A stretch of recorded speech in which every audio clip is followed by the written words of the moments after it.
Since we always tend to focus on pollution produced by greenhouse gases, we always leave out light pollution. In fact, light pollution is the easiest pollution we can eliminate. Chicago is the most light polluted city in the country, and that's a huge problem because it can disrupt the migratory path of certain animals. It can disrupt our circadian rhythms.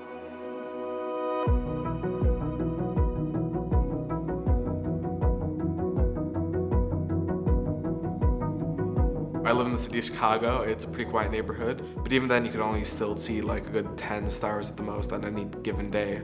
Ever since I was little, I was really curious to see what a galaxy looks like or what a constellation of stars look like.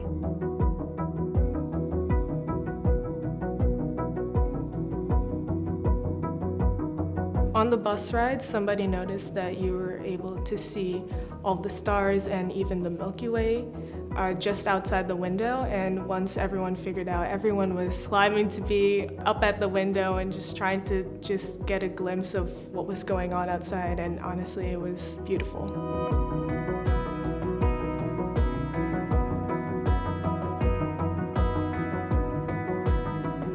While I was there, I used the Loss of the Night app to document the amount of stars that I can see at the site, but I was also looking at which specific stars and even planets that I could see.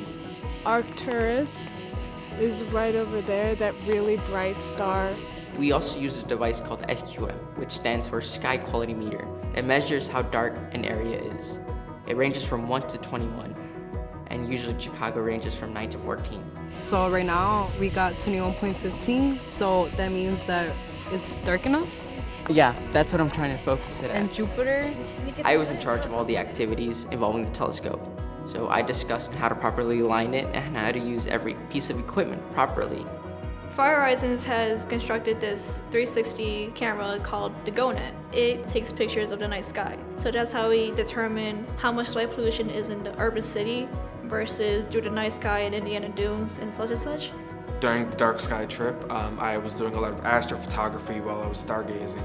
I not only get to see amazing things while I'm there and stargazing while the camera's, taking the photos, but I get to share what I see with different people, and that's what I like the most.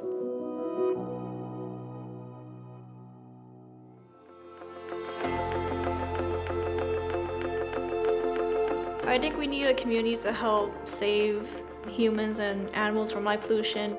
It has such a huge effect on our daily lives and the animals and the environment around us. Cualquier persona puede contribuir a reducir este problema de contaminación de luz por pagando las luces, o pueden también tener cortinas para reducir la luz que sale.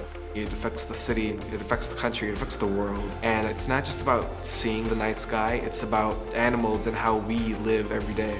And it's amazing that out of this trip, 14 students were able to see the Milky Way because 80% of Americans have never seen the Milky Way. So YOLO just helped change that just a little bit, one teen at a time.